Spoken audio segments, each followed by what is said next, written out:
In the vast expanse of the Galactic Confederation, where 1,000 species have learned to coexist under the banner of peace and prosperity, there exists an unspoken truth that every alien knows but none dare voice: humans are different. Not in the way they look, though their bipedal form and curious lack of natural weaponry mark them as oddities among the clawed, scaled, and tentacled beings that populate the stars. No, humans are different in ways that make even the most battle-hardened Cathari warriors uncomfortable in their presence. It's in the way they watch. Always watching. Their small, forward-facing eyes track movement with a predator's intensity that seems at odds with their seemingly fragile frames. It's in their questions, innocent inquiries about defensive systems, patrol schedules, and structural weaknesses that they claim are merely academic curiosity. Most unsettling of all, it's in their silence. While other species boast of their homeworld's great battles and legendary warriors, humans speak little of their past, deflecting with modest smiles and claims that Earth was pretty quiet, actually. The Nexus Academy for Interstellar Relations stands as the Confederation's crown jewel of education, where the brightest minds from across the galaxy come to study diplomacy, trade, and the delicate art of maintaining peace among the stars. Here, young beings learn the sophisticated protocols that keep their diverse civilizations from falling back into the dark ages of interspecies warfare that once plagued the galaxy. It is a place of learning, of growth, of hope for a better tomorrow. But some lessons cannot be found in textbooks. Some truths are learned only when the carefully constructed facade of civilization begins to crack, revealing the primal instincts that lurk beneath every species' veneer of sophistication. And, sometimes, the most dangerous predator in the room is the one that everyone mistakes for prey. Marcus Chen sits in the back row of Advanced Strategic Studies, taking notes with the same quiet diligence he brings to every class. To his classmates, he's just another human exchange student, polite, studious, and unremarkable save for his species' peculiar habit of asking oddly specific questions. They see his slight build, his calm demeanor, his tendency to listen more than he speaks, and they make the same mistake that countless beings across the galaxy have made when encountering humans. They assume he's harmless. They're about to learn how wrong they are. The morning light of Kepler 442b filtered through the crystalline dome of the Nexus Academy, casting prismatic rainbows across the vast lecture hall where students from 17 different species sat in carefully arranged sections. Each species had their preferred environmental conditions: the aquatic Merthani in their moisture-rich corner, the silicon-based crystallines near the heat vents, and the photosynthetic Verdani basking under the artificial sun lamps. In the back, where the lighting was dim and the temperature cool, sat the small contingent of human students. Marcus Chen adjusted his position in the ergonomic chair that had been designed for humanoid physiology, though it still felt slightly off given the differences in proportion between human and Altarian anatomy. Around him, his 5 human classmates chatted quietly among themselves, discussing the upcoming midterm examinations in interspecies communication protocols. Marcus listened with half an ear while his attention remained focused on the holographic display at the front of the hall, where Professor Kythera was preparing for the day's lesson. The Kythani professor stood nearly 3 meters tall, her forearms gracefully manipulating the holographic interface while her secondary eyes kept watch on the students. The Kythani had evolved as pack hunters on their homeworld, and their natural inclination toward hierarchy and tactical thinking had made them natural leaders in the Confederation's military structure. Professor Kythera had served as a fleet commander for over 2 decades before transitioning to academia, and she brought that experience into every lesson. Today, we will examine the Battle of the Centauri Nebula, Professor Kythera announced, her translated voice carrying clearly through the hall's acoustic systems. This engagement, fought 300 years ago, represents a turning point in our understanding of interspecies military cooperation. The holographic display shimmered and reformed into a 3-dimensional representation of a star system, complete with planetary bodies, asteroid fields, and the iconic purple-pink clouds of the Centauri Nebula. Small icons appeared throughout the display, representing the various fleets that had participated in the battle. The Zephyrian Collective had been expanding aggressively into Confederation space, the professor continued, highlighting the insectoid species' distinctive bioships as they appeared in the display. Their biotechnology gave them significant advantages in ship regeneration and adaptation, allowing them to overcome traditional military tactics. ZYX Era, a young Zephyrian in the front row, shifted uncomfortably. The Zephyrians had been integrated into the Confederation for over a century now, but their species' aggressive expansion period was still a source of diplomatic sensitivity.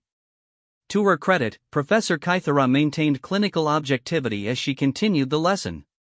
The Confederation forces were led by Admiral Thekmor of the Saurian Empire, she said, bringing up the image of the massive reptilian commander. The Saurians contributed their heavy battleships and superior armor technology. The Veltar provided their advanced shielding systems and energy weapons. The Aquatic Union offered their unique three-dimensional tactical thinking, evolved from underwater combat on their homeworld. Marcus made a note in his tablet, though his attention was split between the lesson and his observation of his classmates. He developed this habit during his first months at the academy, watching how different species reacted to military history, what made them uncomfortable, what excited them, what they seemed to misunderstand about the tactical situation being presented. Despite the combined technological advantages of the Confederation forces, the initial engagement resulted in significant losses, Professor Kythera continued. The Zephyrian bioships adapted faster than anticipated, developing countermeasures to each new tactic within hours rather than the days or weeks that previous encounters had suggested. The holographic display showed the early phase of the battle, with Confederation ships exploding in brilliant flashes of light as the adaptive bioships swarmed around them like antibodies attacking an infection. Several students winced at the representation of their ancestors' vessels being destroyed. Thalven, a Saurian student sitting 2 rows ahead of Marcus, raised one of his massive clawed hands. Professor, the historical records indicate that Admiral Thekmor requested additional reinforcements at this point. Why were they denied? An excellent question, Thalven. The Confederation Council was concerned about committing too many resources to a single engagement. They feared that a catastrophic loss might leave other sectors vulnerable to Zephyrian expansion. Professor Kythera manipulated the display to show the broader galactic situation. However, this conservative approach nearly resulted in the loss of the entire task force. Marcus noticed how the professor's secondary eyes briefly flicked in his direction as she said this. It was subtle, but he'd learned to read the body language of various alien species during his time at the academy. The Kythani were naturally observant, and Professor Kythera had clearly noticed his consistent attention to tactical details that other students often overlooked. What changed the course of the battle, the professor continued, was the arrival of an unexpected element, a small flotilla of independent merchants who had been caught in the system when the fighting began. The display showed a handful of small ships, clearly civilian vessels compared to the military craft around them. They appeared fragile and outmatched, like insects caught in a thunderstorm. These merchants, representing a consortium of smaller species, utilized unconventional tactics that the Zephyrian bioships couldn't adapt to quickly enough. They employed hit-and-run attacks, targeted strikes against logistical vessels, and coordinated their movements in ways that exploited the bioship's collective consciousness. Rayanna, a Veltar student whose crystalline features reflected the holographic light in mesmerizing patterns, raised her hand. Professor, what made their tactics so different from standard Confederation military doctrine? Professor Kythera's mandibles clicked in. What Marcus had learned was the Kythani equivalent of a thoughtful pause. The merchants were not bound by military hierarchy or conventional training. They improvised, adapted, and, most importantly, they thought like individuals rather than as part of a larger collective organism. This individual creativity confused the bioship's hive-mind intelligence. Marcus wrote improvisation versus standardization in his notes, though he was thinking about something else entirely. The way Professor Kythera described the merchant tactics sounded familiar, though he couldn't place where he'd heard similar descriptions before. The battle's outcome, the professor continued, established several key principles that still guide Confederation military doctrine today. First, the importance of tactical flexibility over rigid adherence to protocol. Second, the value of diverse thinking patterns when facing adaptive opponents. And, third, the recognition that sometimes the most effective strategies come from unexpected sources. As the lesson continued, Marcus found his attention drifting to his classmates' reactions. Thalven and his Saurian friend were clearly focused on the technical aspects of the heavy weapons and armor systems. The Veltar students seemed most interested in the energy weapon configurations and shield modulations. The aquatic Merthani were taking extensive notes about the three-dimensional movement patterns, their specialized cognitive abilities allowing them to visualize complex spatial relationships that other species struggled with. But it was ZYX Era who intrigued him most.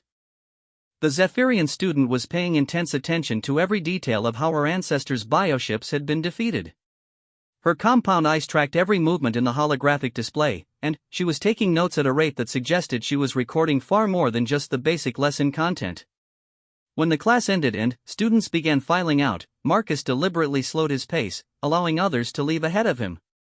Professor Kythera was organizing her materials when she noticed him approaching her desk. "Mr. Chen," she said, her translator adding the appropriate human-style greeting inflection. "I trust you found today's lesson informative?" "Very much so, Professor. I was particularly interested in the merchant tactics you described.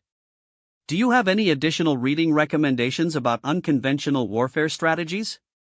Professor Kythera's primary eyes focused on him while her secondary eyes continued scanning the departing students. An unusual interest for a student in the diplomatic track. "Most of your classmates are more concerned with peacekeeping protocols than military history. I believe understanding conflict is essential to preventing it," Marcus replied. "Sun Tzu wrote that if you know your enemy and know yourself, you need not fear the result of 100 battles."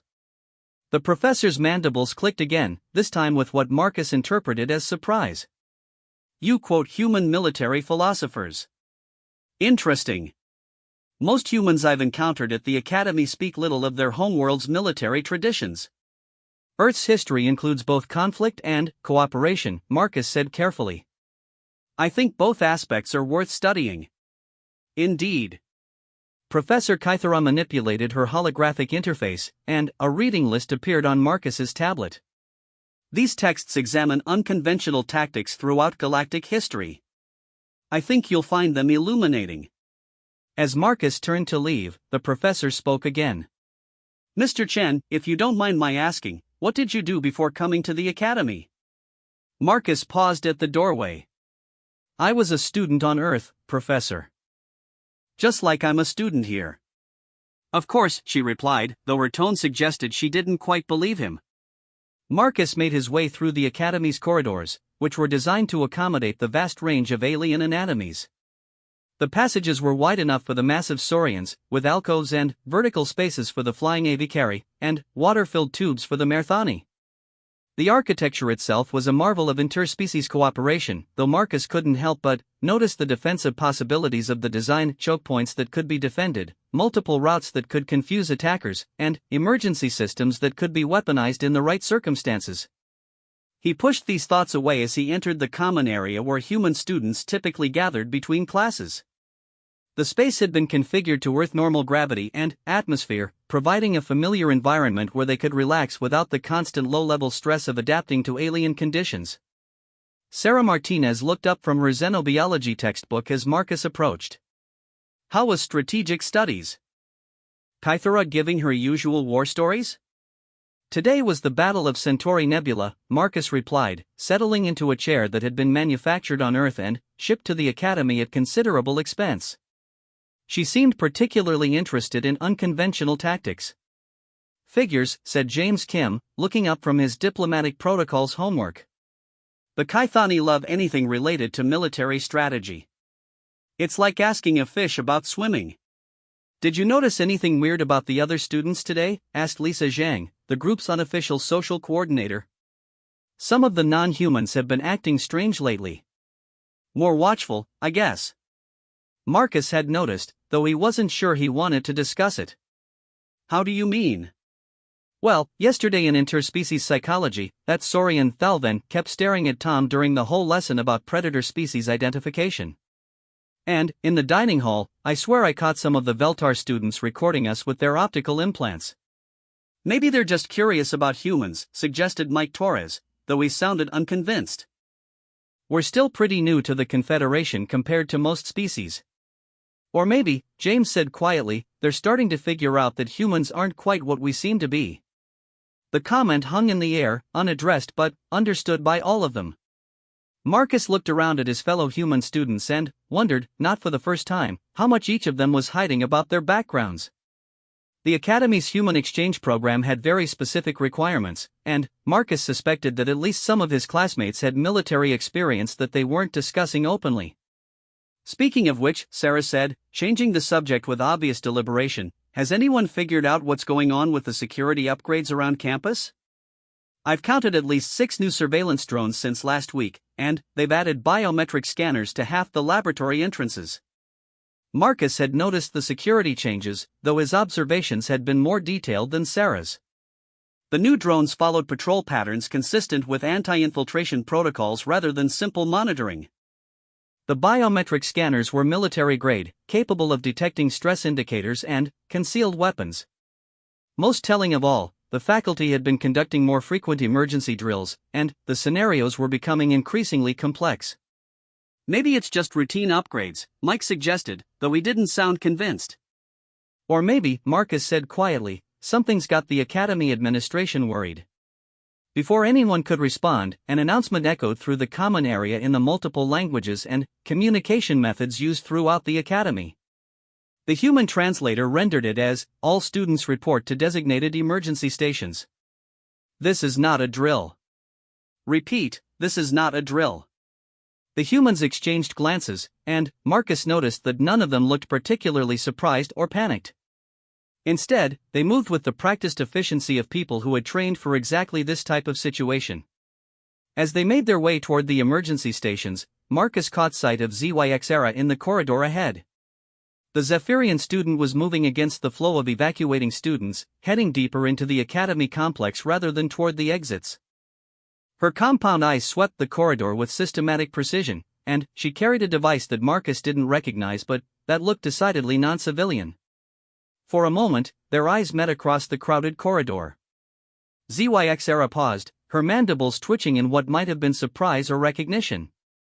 Then, she turned and disappeared into a restricted access corridor that should have required high-level security clearance. Marcus filed the observation away and continued toward the emergency station, wondering if the academy's peaceful facade was about to crumble entirely. Around him, alien students chattered nervously in their various languages, but the humans moved in focused silence. Whatever was happening, Marcus suspected it was going to require exactly the kind of skills that he and his classmates had been trained for in a very different academy, on a world that was anything but quiet. The emergency station designated for human students was located in the academy's central hub, a massive chamber that could accommodate thousands of beings from various species. Marcus noticed immediately that the space had been subtly modified since the last drill. Additional exits had been cleared, and the emergency supply caches were positioned differently. Someone had been preparing for more than just standard evacuation procedures. Professor Valkarin, the Academy's Altarian vice-director, stood at the central podium with his characteristic grace. The Altarians were known throughout the galaxy for their diplomatic skills, their tall, ethereal forms and melodious voices naturally inspiring calm and trust. But Marcus observed tension in the professor's posture that contradicted his soothing words. Students, faculty, and staff, Professor Valkarin began, his voice carrying easily through the chamber's acoustics, we have received reports of suspicious activity in the outer system. As a precautionary measure, the Academy is implementing enhanced security protocols. Marcus scanned the assembled crowd while listening to the announcement. The alien students displayed varying levels of concern. The herbivorous Grexani clustered together nervously, while the predatory Cathari remained alert but calm. The Saurians had automatically organized themselves into a defensive formation, their military instincts overriding their civilian student status. More interesting to Marcus were the subtle reactions he noticed among the faculty. Several instructors were absent from their usual positions, and those present kept checking portable communication devices despite the Academy's strict protocols about electronic disruptions during emergency procedures. Professor Kythera stood near the military science section, her forearms subtly positioned in a way that would allow rapid access to concealed weapons. The enhanced protocols will include temporary restrictions on movement between Academy sections, Professor Valkarin continued. All students will remain in their designated areas until further notice. Faculty and staff will coordinate with security teams to ensure everyone's safety. Sarah leaned closer to Marcus and whispered, enhanced security protocols? For suspicious activity in the outer system? That doesn't add up. She was right. The Academy orbited the fourth planet of the Kepler 442 system, with extensive sensor networks and patrol fleets monitoring the entire region. Any hostile force large enough to threaten the academy would have been detected well beyond the outer system, giving defenders plenty of time to prepare or evacuate. The fact that they were implementing lockdown procedures suggested the threat was already much closer than the administration was admitting. Students will be escorted to secure dormitory areas by faculty members, Professor Velkarin announced. Please remain calm and follow all instructions promptly. As faculty members began organizing the evacuation, Marcus noticed the human students were being grouped separately from the others. This wasn't standard procedure. Normally, emergency evacuations were organized by dormitory assignment, which mixed species randomly to encourage interspecies cooperation. Professor Dr. Ivan, one of the Crystal Lawn instructors from the engineering department, approached the human group. The silicon-based beings were notoriously logical and precise in their communications, making Dr. Ivan's nervous energy immediately apparent. Human students, please follow me to secure area Delta 7, Dr. Ivan said, his crystalline form resonating with harmonics that indicated stress.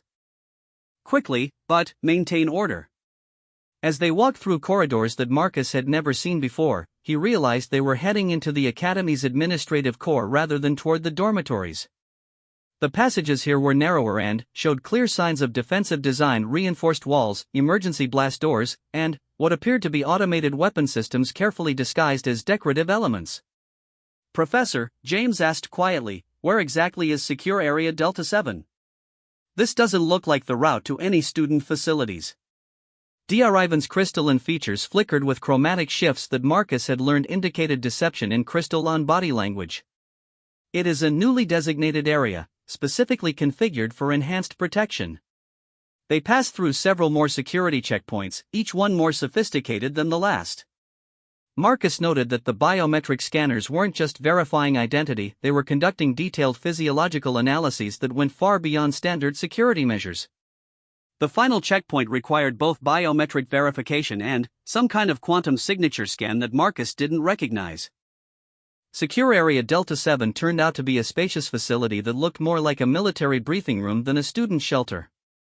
The walls were lined with communication equipment, tactical displays, and what appeared to be weapons lockers. Most telling of all, the room's main display was currently showing a real-time tactical overview of the Kepler 442 system, complete with fleet positions and threat assessments. Please take seats, Dr. Ivan said, though his tone suggested it wasn't really a request. You will be briefed momentarily. Marcus exchanged glances with his fellow human students. None of them looked surprised by the military nature of their surroundings, though they all maintained carefully neutral expressions.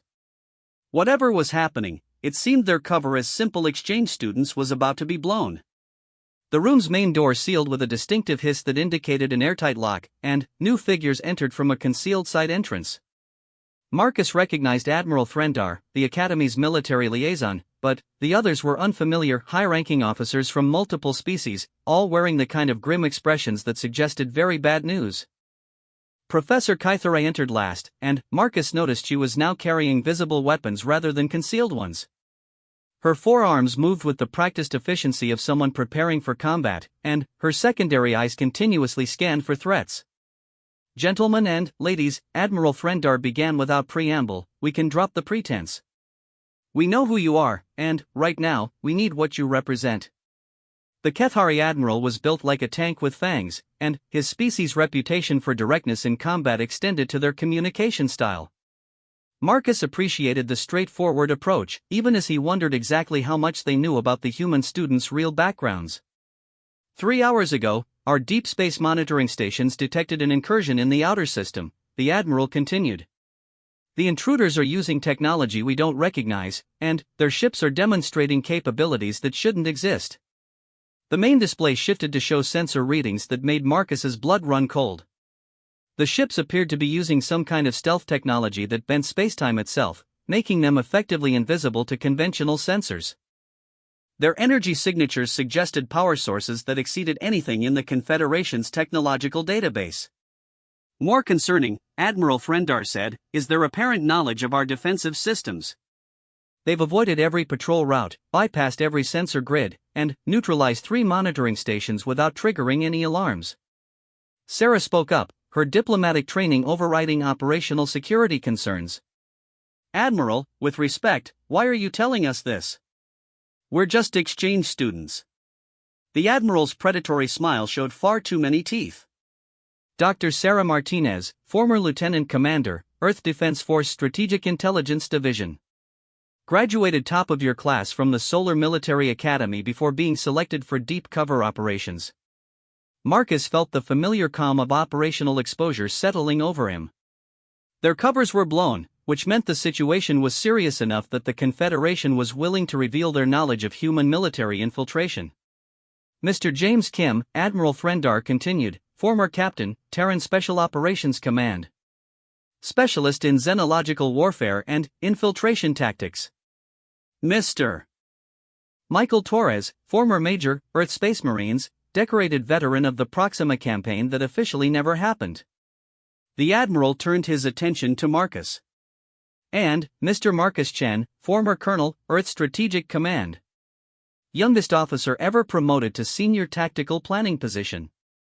Primary architect of the Luna Defense Protocols and the classified Phoenix contingency.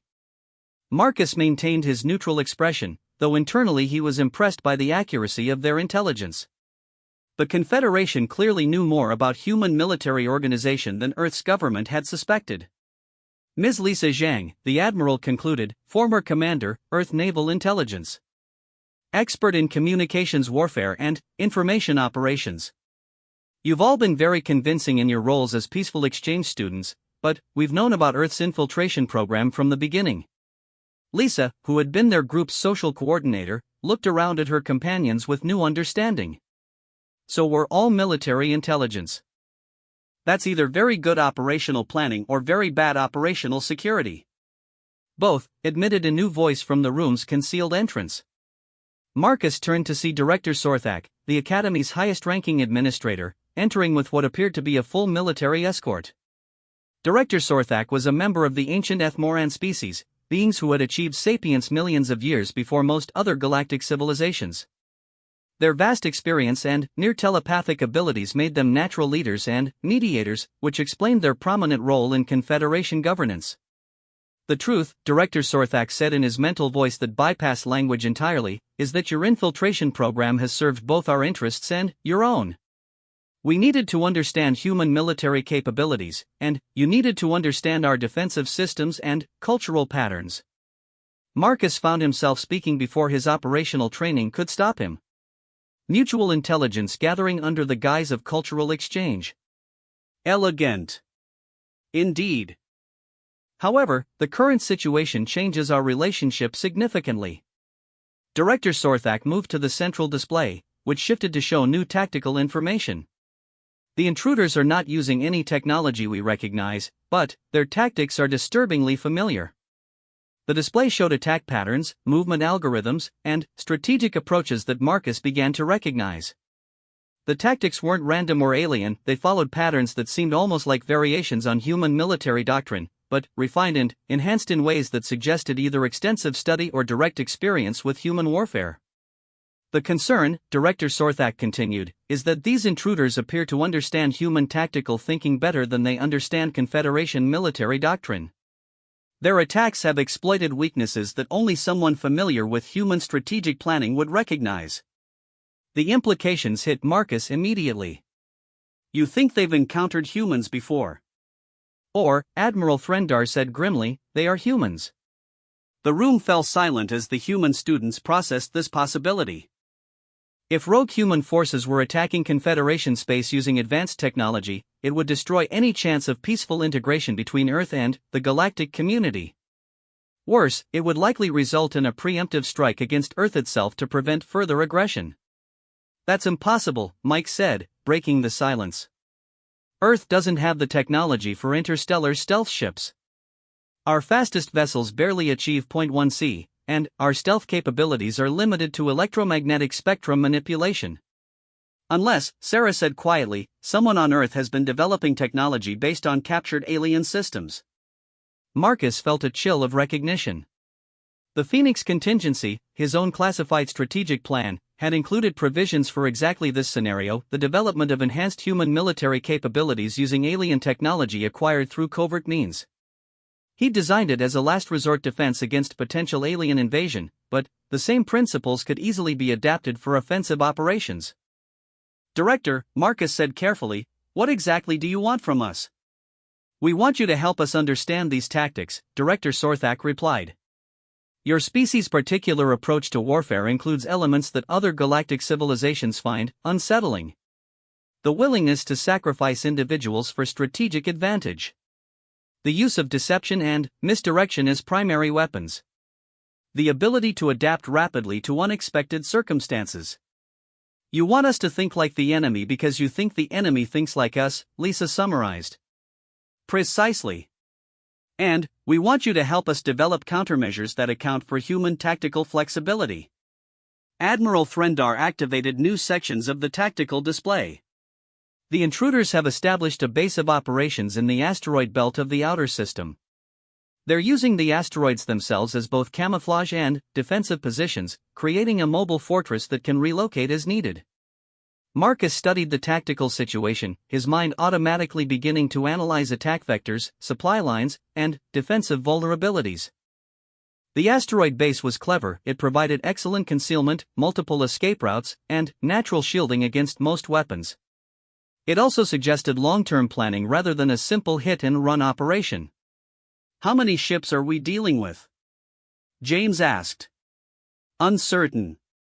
Their stealth technology makes accurate counts impossible, but we estimate between 12 and 20 vessels of various sizes. The largest appears to be roughly equivalent to a Confederation heavy cruiser. Crew complements? Sarah inquired. Unknown. The ship's design doesn't match any known configuration, so we can't estimate staffing requirements. Marcus continued studying the display, noting patterns that his companions might have missed. The asteroid base wasn't randomly positioned, it was located at a gravitational balance point that would allow rapid deployment to several different star systems. The defensive positioning showed sophisticated understanding of three-dimensional tactics that went beyond simple human military training. Director, he said slowly, I think there's something you're not telling us. This isn't just about unknown technology or familiar tactics. What else have they done? Director Sorthak's ancient features showed what might have been approval. Observant. 3 days ago, they intercepted a Confederation diplomatic courier carrying sealed communications between the High Council and Earth's government. The courier was captured intact, along with its entire crew and all classified documents. The implications were staggering. The diplomatic communications would include detailed information about Earth's integration process, military assessments, and strategic planning. If hostile forces had access to that information, they could potentially compromise both Earth's security and the Confederation's trust in human intentions. What was in those communications? Mike asked. Among other things, Admiral Threndar said grimly, the complete files on all of you, including your real missions and the intelligence you've gathered during your time here. Marcus felt the operational situation shifting rapidly from complex to catastrophic. If their intelligence had been compromised, then not only was their cover blown, but their governments would assume they had been turned or captured. Standard protocols would require treating them as hostile until proven otherwise. So we're trapped here, Lisa observed. Earth will assume we're compromised, and the Confederation knows we're spies. Not exactly ideal positioning for a tactical consultant role.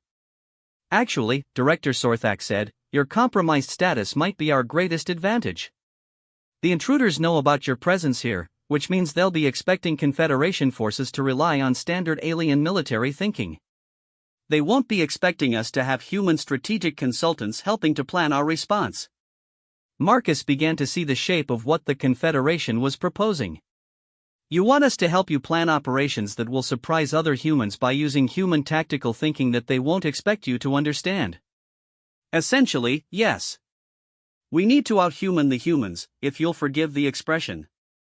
The irony wasn't lost on any of them. They'd been sent to spy on alien military capabilities, only to find themselves consulting for those same aliens against potentially rogue human forces. It was exactly the kind of complicated situation that made Marcus both love and hate intelligence work. Before we agree to anything, Sarah said diplomatically, we need more information about the nature of this cooperation. What are our legal statuses? What guarantees do we have regarding our safety and eventual repatriation? And what happens if these intruders turn out to be acting under orders from Earth's government? Valid concerns, Admiral Threndar acknowledged. For now, consider yourselves technical consultants with diplomatic immunity. Your safety is guaranteed by the Confederation High Council, and repatriation will be arranged once this situation is resolved. As for the possibility of official Earth involvement, the Admiral paused. Let's hope it doesn't come to that. Marcus looked around at his fellow human operatives, seeing the same calculations running through their minds that he was processing. The situation was dangerous, politically complicated, and professionally fascinating. It was also, he realized, exactly the kind of challenge that had drawn them into intelligence work in the first place. "All right," he said, speaking for the group. "Where do we start?" The briefing room had been transformed into a tactical operations center within hours of their agreement to assist. Multiple holographic displays showed real-time intelligence feeds from across the Kepler 442 system, while banks of communication equipment maintained constant contact with Confederation fleet elements positioning themselves for potential engagement. Marcus found himself oddly comfortable in the familiar environment of military planning, despite the distinctly alien technology surrounding him. Professor Kythera had shed any pretense of being merely an academic, revealing herself as Admiral Kythera, the Confederation's specialist in unconventional warfare. Her forearms moved with practiced efficiency as she coordinated intelligence reports from across the sector, while her secondary eyes tracked the human consultant's every movement and reaction. "The situation has deteriorated since yesterday," Admiral Kythera announced as the human team gathered around the central tactical display. "The intruders have expanded their operations to include 3 additional star systems. More concerning, they've begun targeting civilian shipping rather than just military assets." Marcus studied the updated tactical plot, noting the expanded operational area with professional interest. The pattern wasn't random. The targeted systems formed a rough triangle that would allow the intruders to control shipping lanes between several major Confederation worlds. It was a classic interdiction strategy, designed to disrupt commerce and force military responses that would reveal defensive capabilities. Targeting civilian shipping changes the tactical parameters significantly, Sarah observed. It suggests they're either trying to provoke a response or they're preparing for extended operations that require captured supplies. Or both, James added. If they can force the Confederation to spread defensive assets across multiple systems while simultaneously capturing resources to sustain their operations, they're setting up for a much larger campaign. Admiral Threndar activated additional displays showing the most recent attacks. The civilian vessels have been captured intact rather than destroyed. Crews are being taken prisoner, and the ships are being stripped of all technological components before being abandoned. Lisa leaned forward to examine the data more closely. They're harvesting technology. That suggests either they're trying to understand Confederation capabilities or they're upgrading their own systems using captured components. Marcus found himself focusing on something else entirely. "Admiral, do we have detailed scans of the abandoned vessels? Specifically, evidence of how the technology was removed?" "Processing those scans now," Admiral Kythera replied, manipulating her interface to bring up forensic analyses of the captured ships. The removal patterns suggest sophisticated understanding of alien technology. Components were extracted with surgical precision, minimizing damage to surrounding systems. The holographic displays showed cross-sections of the abandoned vessels, with highlighted areas indicating removed technology. Marcus felt a growing sense of unease as he studied the patterns. The extraction techniques weren't just sophisticated, they were familiar. "Mike, take a look at this," he said, highlighting specific sections of the analysis. "Do these removal patterns remind you of anything?" Mike Torres had spent his military career specializing in battlefield salvage and technology acquisition, skills that had proven valuable during several classified operations. His expression grew grim as he studied the displays. "These are human salvage techniques," he said quietly. "Specifically, they're using protocols from the Proxima campaign.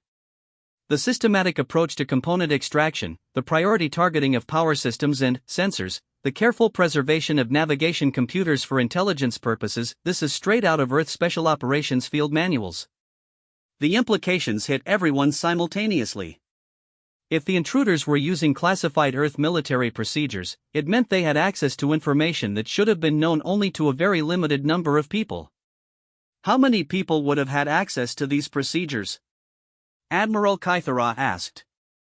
Maybe 50 individuals across all branches of Earth's military, Mike replied. The Proxima campaign was highly classified, and the salvage techniques were developed specifically for that operation. Sarah was studying personnel manifests on her tablet, cross-referencing the list with people who've gone missing or whose status is uncertain since the Proxima campaign. She paused, her expression becoming increasingly troubled. We've got 17 individuals whose current locations are unknown, including 3 who were reported killed in action but whose bodies were never recovered. Marcus felt pieces of a disturbing puzzle clicking into place. Director Sorthak, we need complete files on the Proxima campaign from the Confederation's intelligence archives. Specifically, what information you have about the enemy forces encountered during that operation. Director Sorthak's mental voice carried undertones of concern that bypassed language entirely. The Proxima campaign is listed in our records as a minor border conflict with hostile alien forces. According to Earth's official reports, it was resolved with minimal casualties and no significant technological exchange. That's not what happened, Mike said grimly. The Proxima campaign was a disaster. We encountered technology that was decades ahead of anything Earth had developed, and we lost an entire fleet before figuring out how to fight back. The official records were classified to prevent panic about superior alien technology. More importantly, James added, some of the technology we captured during that campaign was integrated into Earth's Black Project's development programs. If someone with access to both the salvage techniques and the captured technology has gone rogue. Admiral Threndar's predatory smile vanished entirely. You're suggesting that rogue Earth forces are using alien technology acquired during a classified military operation to attack Confederation space. It fits the patterns we're seeing, Marcus said, though he wished it didn't. Advanced stealth technology beyond Earth's normal capabilities, but tactical approaches that are distinctly human. Knowledge of Confederation military protocols that could only come from captured intelligence. And, now, salvage techniques that are specific to classified Earth operations. The room fell silent as everyone processed the implications. If Marcus's analysis was correct, they were facing rogue human forces with access to advanced alien technology and classified military information. Such a force would be incredibly dangerous to both Earth and the Confederation, and stopping them would require capabilities that neither government officially possessed. There's something else, Lisa said, breaking the silence. She was studying communication intercepts on her display. I've been analyzing the electromagnetic signatures from the intruder ships. They're using communication protocols that incorporate both human and alien elements, but there's something familiar about the encryption patterns. She manipulated her display to show complex mathematical structures that represented the intercepted communications. These encryption algorithms include elements from classified Earth intelligence systems, but they've been modified using what appears to be Zephyrian biotechnology. Marcus felt a chill of recognition. ZYX era. The Zephyrian student who disappeared during the emergency alert. She was studying our bioship countermeasures very carefully, and I saw her accessing restricted areas during the evacuation. Admiral Kythera's secondary eyes fixed on Marcus with predatory intensity. Explain. During Professor Kythera's lecture about the Battle of Centauri Nebula, ZYX era was taking extensive notes about how the Zephyrian bioships were defeated. She was recording far more detail than necessary for a standard academic assignment. Then, during the emergency evacuation, I saw her moving against traffic toward restricted areas instead of toward the emergency stations. Sarah was already accessing student records on her tablet. ZYX era IL Thek, listed as a second-year diplomatic studies student from the outer Zephyrian colonies. Academic record shows exceptional performance in military history, xenotechnology studies, and she paused. Her family background includes military service during the original Zephyrian expansion period. Pull up her communication records, Admiral Threndar ordered. Both official Academy systems and any unauthorized transmissions our security systems may have detected. The displays filled with data streams representing ZYX era's communication patterns over the past several months. The volume was staggering, far more than any normal student would generate, and much of it directed toward locations outside Confederation space. "She's been transmitting detailed intelligence reports," Lisa observed, studying the communication analysis. "Academic schedules, faculty military backgrounds, security procedures, defensive capabilities. And, look at this," she highlighted specific data streams. "She's been particularly interested in information about human students and their activities." Marcus studied the pattern of communications with growing alarm. "She's been watching us specifically. Not just gathering general intelligence about the Academy, but conducting targeted surveillance of the human exchange program. The timing correlates with the appearance of the intruder force," Admiral Kythera noted. "Her intelligence reports intensified 3 weeks ago, just before our deep space sensors detected the first signs of unusual activity in the outer system." Mike was examining tactical data on his display when he made another disturbing discovery. "Look at the attack patterns from the recent raids. The intruders have been specifically targeting systems where Earth has been conducting preliminary diplomatic contacts. They know about Earth's expansion plans." The pieces of the puzzle were forming a picture that Marcus desperately didn't want to see clearly. Rogue human forces with advanced alien technology, operating in cooperation with Zephyrian intelligence assets, attacking targets specifically chosen to disrupt Earth Confederation relations. It was either an incredibly sophisticated false flag operation or the beginning of a war that could destroy both civilizations. "We need to consider the possibility that this is a deliberate provocation," Sarah said, her diplomatic training evident in her careful phrasing.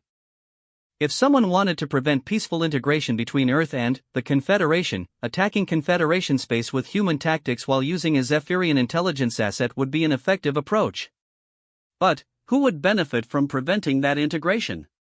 Admiral Threndar asked. "Multiple parties," Marcus replied grimly. "Hardliners on Earth who oppose alien contact, Confederation factions that want to maintain species-based power structures, third-party groups that profit from interspecies conflict, or..." He paused, considering a possibility he didn't want to voice. "Or..." Director Sorthak prompted. "Or someone who wants to start a war between humans and the Confederation in order to weaken both sides for conquest by a different force entirely." The holographic displays suddenly flashed with new alerts as sensor data from across the system began updating rapidly. Admiral Kythera's forearms moved in a blur of activity as she processed the incoming information. "We have new contacts," she announced. "Multiple stealth signatures detected moving toward the Academy's position. Estimated arrival in 6 hours." Marcus felt the tactical situation shifting from planning to immediate crisis. "How many ships?" "At least 8 vessels, possibly more. They're approaching from different vectors, suggesting a coordinated assault rather than simple reconnaissance." "They know we're here," James observed. "This isn't a random target, they're coming specifically for the Academy." Lisa was monitoring communication intercepts on her display when she made a discovery that changed everything. "I'm detecting transmissions between the approaching force and someone inside the Academy. The encryption is sophisticated, but there are pattern matches to Zephyrian biotechnology." ZYX era isn't just gone, Sarah realized. "She's still here, coordinating with the attacking force from inside our defenses." Marcus looked around at his fellow human operatives, seeing the same grim realization in their faces. They weren't just facing an external threat, they were dealing with a multi-layered conspiracy that included rogue human forces, alien intelligence assets, and a coordinated assault on one of the Confederation's most important educational institutions. "Recommendations?" Admiral Threndar asked, his predatory smile returning as he prepared for battle. Marcus studied the tactical displays, his mind racing through possible countermeasures and response strategies. The approaching force clearly expected to find the Academy defended by conventional Confederation tactics, coordinated with inside intelligence from ZYX era. They wouldn't be expecting human strategic planning in support of alien defensive operations. "We turn their advantages against them," he said slowly. "They think they know how both human and Confederation forces operate. Let's show them what happens when humans and aliens actually work together." Admiral Kythera's mandibles clicked in. What Marcus had learned was anticipation. Elaborate. First, we feed false information through ZYX era to convince them we're preparing for evacuation rather than defense. Second, we use the Academy's educational facilities to create tactical surprises they won't expect. And, third. Marcus smiled grimly. We let them capture exactly what we want them to capture. The plan that began forming in Marcus's mind was complex, dangerous, and required precise coordination between human tactical thinking and alien technological capabilities. It was also, he realized, exactly the kind of operation that could either save both civilizations or destroy them entirely. But, as the enemy force continued approaching, Marcus found himself oddly confident. After all, the one thing that every alien species had learned to fear about humans was their unpredictability. It was time to show these rogue forces why. The Academy's transformation from peaceful educational institution to tactical fortress had been remarkable to witness. What Marcus had initially dismissed as decorative architecture revealed itself as sophisticated defensive systems when properly activated. The crystalline spires that had seemed merely artistic now hummed with energy as they formed a defensive grid capable of projecting shields across the entire complex.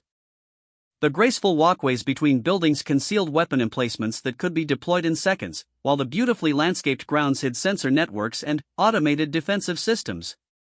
Marcus stood in the Academy's primary command center, a facility that he was certain had not existed in the same form just days earlier. The Confederation's ability to rapidly deploy military infrastructure was impressive, though he suspected much of the equipment had been prepositioned and camouflaged as educational technology. The main display showed the approaching enemy force with increasing detail as they moved closer to the Academy's position. 8 confirmed vessels, Admiral Kythera reported, her forearms coordinating information from multiple sensor networks. Configuration suggests a mix of stealth assault ships and support vessels. They're maintaining tight formation consistent with coordinated attack protocols. Sarah was monitoring communication channels from her position at the intelligence station. I'm detecting increased activity on the internal communication network. ZYX era is definitely still in the complex, and she's actively coordinating with the approaching force. Have we located her physical position? Admiral Threndar asked. Negative. She's using the Academy's internal communication system, but the signal is being routed through multiple relay points to prevent localization. However, the timing patterns suggest she's moving between different areas of the complex. Marcus studied the tactical display while considering the information flow. ZYX Sarah's mobility within the Academy suggested she had access to areas that should have been restricted to faculty and senior staff. Either she had compromised security systems, or she had assistance from someone with legitimate access to those areas. Admiral, have all faculty and staff been accounted for? He asked. Admiral Kythera consulted her personnel tracking systems. All confirmed present except for Professor Dr. Ivan and 2 maintenance supervisors who are listed as attending to emergency repairs. Marcus felt a familiar chill of tactical intuition. What kind of emergency repairs, and where?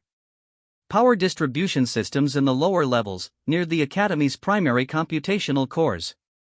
The repairs were authorized by. She paused, her expression growing grim. The authorization codes belonged to Professor Dr. Ivan, but they were submitted after the communication blackout was implemented. James looked up from his analysis of the enemy formation. If they have access to the Academy's computational systems, they could potentially override defensive systems or access classified databases.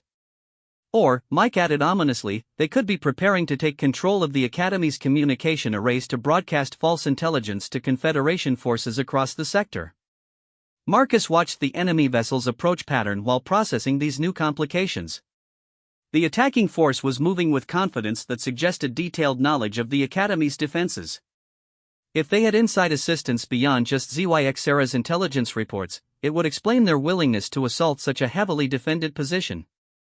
Lisa, can you trace the maintenance authorizations to determine if Professor Dr. Ivan actually submitted them? Lisa's fingers flew across her interface as she accessed security logs and digital forensics tools. The authorization codes are legitimate, but the biometric verification is interesting.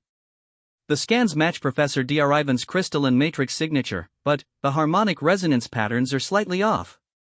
It's as if someone created a very sophisticated forgery of his biological signature. Zephyrian biotechnology, Sarah observed. They're specialists in biological mimicry and adaptation. If ZYX-Era had access to Professor D'Arrivan's biometric data, she could potentially create convincing forgeries. Admiral Threndar activated internal security protocols, and the displays showed real-time tracking of all personnel within the Academy complex. I'm implementing immediate lockdown of all critical systems. No maintenance access without direct authorization from this command center. That might be too late, Marcus said, studying the approaching enemy formation with growing concern.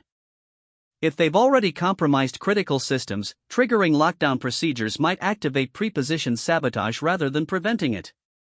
The main tactical display suddenly flashed with new alerts as the Academy's sensor networks detected changes in the enemy formation. The 8 vessels had spread out into attack positions, with the smaller ships moving to flank the Academy while the larger vessels prepared for direct assault. Contact in 47 minutes, Admiral Kythera announced. All defensive systems are online and targeting solutions are locked. Marcus continued studying the attack pattern, noting details that bothered him on an intuitive level. The formation was sophisticated and tactically sound, but it also seemed oddly familiar. Not just the general principles, but the specific positioning and timing sequences. Mike, take a look at this formation, he said, highlighting specific elements of the attack pattern. Does anything about this seem familiar to you? Mike studied the display for several moments before his expression changed. That's a modified version of the Titan Station Assault Protocol. We developed that approach during the Proxima campaign for attacking heavily fortified positions. But it's been modified, James observed, examining the tactical data. The original protocol assumed Earth-standard defensive systems. This version has been adapted for alien technology and defensive capabilities. Sarah looked up from her intelligence analysis. Which means someone with access to classified Earth military planning has been working with alien technology specialists to develop hybrid tactical approaches. Marcus felt the pieces of the puzzle clicking into place with disturbing clarity. The Rogue Force wasn't just using stolen Earth technology or captured alien systems, they were integrating both approaches to create something neither side had anticipated. It was exactly the kind of hybrid warfare that could potentially defeat both human and alien defensive systems. Admiral, we need to modify our defensive posture immediately, he said. The approaching force is using tactics specifically designed to counter the defensive systems they expect us to use. Admiral Kythera's mandibles clicked with interest. What do you recommend? Marcus activated the holographic tactical display and began manipulating the Academy's defensive positioning. The enemy formation assumes we'll use standard Confederation defensive protocols, shield walls, concentrated firepower, and layered sensor networks. Instead, we're going to use dispersed defense with rapid reposition capabilities. He highlighted specific areas around the Academy complex. We move our primary defensive assets to unexpected positions, create false targets using the Academy's educational equipment, and prepare mobile counterstrike capabilities that can exploit the gaps in their attack formation. That's a significant deviation from standard protocols, Admiral Threndar observed. If it fails, we'll have left the Academy's critical systems exposed. If we use standard protocols against an enemy that's specifically prepared to counter them, we'll definitely fail, Marcus replied. The only advantage we have is that they're not expecting us to use human tactical approaches in coordination with Confederation technology. Lisa had been monitoring communication intercepts while the tactical discussion continued. I'm detecting increased activity from our internal infiltrator. ZYX-Era is transmitting detailed updates about our defensive preparations to the approaching force. Perfect, Marcus said, surprising everyone with his pleased tone. Admiral, I need you to implement specific defensive positioning exactly as I'm about to outline. Make sure all communications are conducted on standard channels that ZYX-Era can monitor. Admiral Kythera's secondary eyes focused on Marcus with predatory interest. You're planning to feed her false information. More than that. I'm planning to make her complicit in her own force's defeat. Marcus activated a secure subchannel that Lisa had prepared. This is the real defensive plan. Everyone else will see carefully prepared false information designed to convince the enemy that we're doing exactly what they expect us to do. Over the next 30 minutes, Marcus coordinated the most complex deception operation he'd ever attempted. On the standard communication channels, Admiral Kythera issued orders for conventional defensive positioning that would place the Academy's assets exactly where the enemy's modified Titan Station protocol would expect them to be. Meanwhile, on the secure channels, the real defensive systems were being deployed in positions that would create devastating crossfires and kill zones when the enemy committed to their expected attack patterns. The Academy's educational facilities proved crucial to the deception. The large lecture halls could generate holographic projections that mimicked the energy signatures of defensive systems, while the laboratory equipment could create false sensor readings that suggested the presence of weapons and shields in locations where none actually existed. Enemy force entering final approach phase, Admiral Kythera announced. Contact in 12 minutes. Marcus watched the tactical display as the enemy vessels moved into their attack positions with confidence that suggested their intelligence was accurate. They were positioning themselves to exploit weaknesses that would exist if the Academy's defenses were deployed according to the false information ZYX era was transmitting. All stations report ready, Admiral Frendar said. Defensive systems are online and concealed. False targets are active and broadcasting appropriate signatures. Communication intercepts show the enemy force is coordinating final attack sequences, Lisa reported. They're confident in their approach vectors and targeting priorities. Marcus felt the familiar calm of imminent combat settling over him. In minutes, they would discover whether human tactical thinking could successfully integrate with alien technology to defeat an enemy using hybrid warfare approaches. The stakes couldn't be higher. Failure would likely result in the destruction of the Academy and, potentially, the beginning of a war between Earth and the Confederation. Final positions, he ordered. Remember, let them commit fully to their attack before revealing our actual capabilities. We need them to believe they're succeeding until it's too late for them to adapt. The tactical display showed the enemy formation reaching optimal attack position. The smaller vessels had moved to flanking positions that would allow them to strike at the Academy's defensive systems while the larger ships prepared to assault the main complex. It was a textbook execution of the modified Titan Station protocol, and it would have been devastatingly effective against conventional Confederation defenses.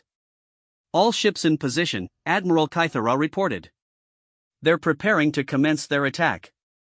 Marcus studied the enemy formation one final time, checking positioning and timing calculations that would determine whether his plan succeeded or resulted in catastrophic failure. The enemy force was perfectly positioned to attack targets that didn't exist while exposing themselves to defensive systems they didn't know were there. On my mark, he said, his voice carrying clearly through the command center. Mark. The Academy's real defensive systems came online simultaneously, revealing themselves for the first time as they targeted enemy vessels that had committed to attack patterns based on false intelligence. Energy beams lanced out from concealed positions while the false targets disappeared, leaving the enemy force attacking empty space while facing concentrated fire from directions they hadn't anticipated. The battle for the Academy had begun, and Marcus could only hope that the art of war he'd studied so extensively would prove effective when practiced with alien allies against hybrid enemies. In the next few minutes, they would all discover whether cooperation between humans and aliens could create something more powerful than either species could achieve alone. The holographic display filled with explosions as the first phase of the engagement unfolded exactly as Marcus had planned. But he knew this was only the beginning. The real test would come when the enemy force adapted to the unexpected resistance and revealed whatever other capabilities they had been holding in reserve. Phase 1 complete, he announced. Prepare for enemy countermeasures. This is where things get interesting. The initial success of Marcus's deception had been spectacular to witness. 3 of the smaller enemy vessels had been caught completely off guard by the concealed defensive systems, their stealth capabilities proving useless when they materialized in the middle of carefully prepared crossfires. The holographic display showed brilliant explosions as concentrated energy beams from multiple directions overwhelmed their shields and armor in seconds. But Marcus knew better than to celebrate early victories in complex tactical situations. The enemy force had committed only their advance elements to the initial assault, and the larger vessels were already adapting to the unexpected resistance. The tactical display showed the remaining ships rapidly repositioning, their formation shifting from the modified Titan Station protocol to something Marcus didn't immediately recognize. Enemy vessels are implementing countermeasures, Admiral Kythera reported. They're deploying some kind of adaptive shielding that's deflecting our energy weapons. Power readings suggest they're drawing energy from an external source. Marcus studied the new enemy formation with growing concern. The remaining 5 vessels had arranged themselves in a configuration that seemed to create overlapping fields of energy, with each ship contributing to a collective defensive system that was more than the sum of its parts. That's Zephyrian collective defense technology, Sarah observed, recognizing the pattern from her xenological studies. But it's been modified somehow. The energy distribution patterns are more sophisticated than anything in our databases. They're not just using stolen technology, James realized. Someone has been developing new applications that combine Zephyrian biotechnology with human engineering principles. The modified collective defense was proving remarkably effective. The Academy's defensive systems were designed to target individual vessels, but the enemy's networked shields were distributing damage across the entire formation, allowing each ship to survive attacks that should have been devastating. Admiral, we need to adjust our targeting priorities, Marcus said, manipulating the tactical display to highlight specific vulnerabilities in the enemy formation. Instead of trying to destroy individual ships, we need to disrupt the connections between them. Admiral Frendar activated additional weapon systems that Marcus hadn't known the Academy possessed. Initiating electromagnetic pulse capabilities. These should interfere with biotechnological systems. The Academy's hidden EMP generators came online, creating waves of electromagnetic interference that rippled across the battlefield. The effect on the enemy formation was immediate and dramatic. The collective shields flickered and destabilized as the biotechnological components of their defensive network struggled to maintain coherence in the face of the electromagnetic assault. But the enemy response revealed another disturbing capability. Instead of collapsing entirely, their formation adapted again, with the larger vessels extending what appeared to be physical connection cables to maintain network stability despite the electromagnetic interference. Physical network connections, Mike observed with professional admiration. That's actually brilliant. It maintains the collective defense while providing immunity to EMP attacks. Marcus was beginning to understand the true sophistication of the enemy force. These weren't simply rogue human operatives using stolen alien technology, they were the product of extensive research and development that had produced hybrid capabilities neither side had anticipated. Lisa, are you detecting any changes in the internal infiltrators' communications? He asked. Actually, yes. ZYX Sarah's transmissions have stopped entirely. No communications in or out for the past 8 minutes. Marcus felt tactical intuition triggering warning signals. That's not right. She should be providing updated intelligence about our defensive capabilities and coordinating with the attacking force. Before anyone could respond, new alerts flashed across the tactical displays. The Academy's internal sensors were detecting movement in the restricted areas where Professor Dr. Ivan and the maintenance teams were supposedly conducting repairs. Multiple contacts in the lower levels, Admiral Kythera announced. They're moving toward the Academy's primary power generation systems. Sarah accessed the Academy's internal surveillance systems and immediately found what they were looking for. The display showed ZYX Sarah and 3 figures in maintenance uniforms moving through corridors that led directly to the Academy's main power core.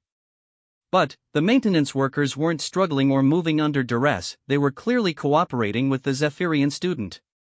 Professor Dr. Ivan isn't being impersonated, Sarah realized. He's working with them voluntarily. Marcus felt the tactical situation shifting again as he understood the true scope of the conspiracy they were facing. The external attack had been a diversion, designed to focus their attention on the obvious threat while the real objective was achieved by infiltrators who had been positioned inside the Academy for an extended period. What's at the Academy's power core besides energy generation? He asked. Director Sorthak's mental voice carried undertones of alarm. The power core also houses the Academy's primary computational systems and communication arrays. If they gain control of those systems, they could potentially access every database in the Confederation educational network. More than that, Admiral Frendar added grimly. The Academy's communication systems have direct connections to Confederation military networks for emergency coordination. Someone with access to those systems could potentially compromise defense protocols across multiple sectors. Marcus studied the tactical displays while processing this new information. The external attack wasn't designed to destroy the Academy or capture personnel, it was designed to provide cover for a sophisticated intelligence operation that would give the enemy access to some of the Confederation's most sensitive systems. How long until the infiltrators reach the power core? He asked. At their current rate of movement, approximately 12 minutes, Admiral Kythera replied. Marcus looked around at his fellow human operatives, seeing the same grim realization in their faces. They were facing a multi-layered operation that combined external assault, internal infiltration, and long-term intelligence gathering. Stopping it would require dividing their attention between multiple threats while maintaining defensive operations against an enemy force that was adapting faster than conventional tactics could counter. We're going to have to split our focus, he said. James and Mike, I need you to coordinate a response team to intercept the infiltrators. Sarah and Lisa maintain coordination of the external defense. I'm going to try something that's either brilliant or catastrophically stupid. Admiral Frendar's predatory smile suggested he approved of tactics that might be catastrophically stupid. What do you have in mind? Marcus activated a secure communication channel and began uploading specific tactical data to the Academy's systems. If the enemy wants access to the Confederation's communication networks, we're going to give them exactly what they're asking for.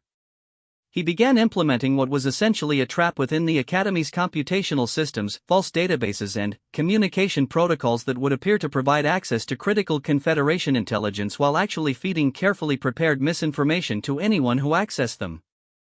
You're going to let them succeed in capturing the systems? Sarah asked. I'm going to let them think they've succeeded while ensuring that any intelligence they gather will actually work against their objectives. Marcus manipulated the tactical display to show how the false intelligence would propagate through whatever networks the enemy was using. If they're coordinating with other rogue elements, this misinformation will compromise their entire operational network. That's assuming they actually fall for the deception, Admiral Kythera observed. If they detect the false intelligence, they'll know we're aware of their infiltration network. Then, we'd better make sure the deception is convincing, Marcus replied. Over the next several minutes, Marcus coordinated the most complex information warfare operation of his career. The Academy's educational systems proved ideal for the task, their holographic and simulation capabilities allowing him to create false databases that would appear authentic to anyone attempting to access them. Meanwhile, James and Mike were leading a security team through the Academy's lower levels, tracking the infiltrators as they moved toward the power core.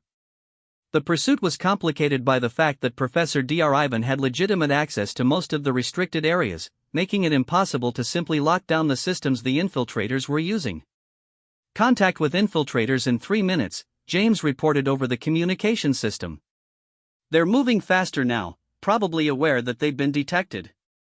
The external battle was continuing to evolve as well. The enemy vessels had adapted their collective defense to become more resilient, but they were also running low on the energy reserves needed to maintain their advanced capabilities. Admiral Kythera had begun implementing a strategy of attrition, forcing the enemy to expend resources while conserving the Academy's defensive systems for a final decisive engagement.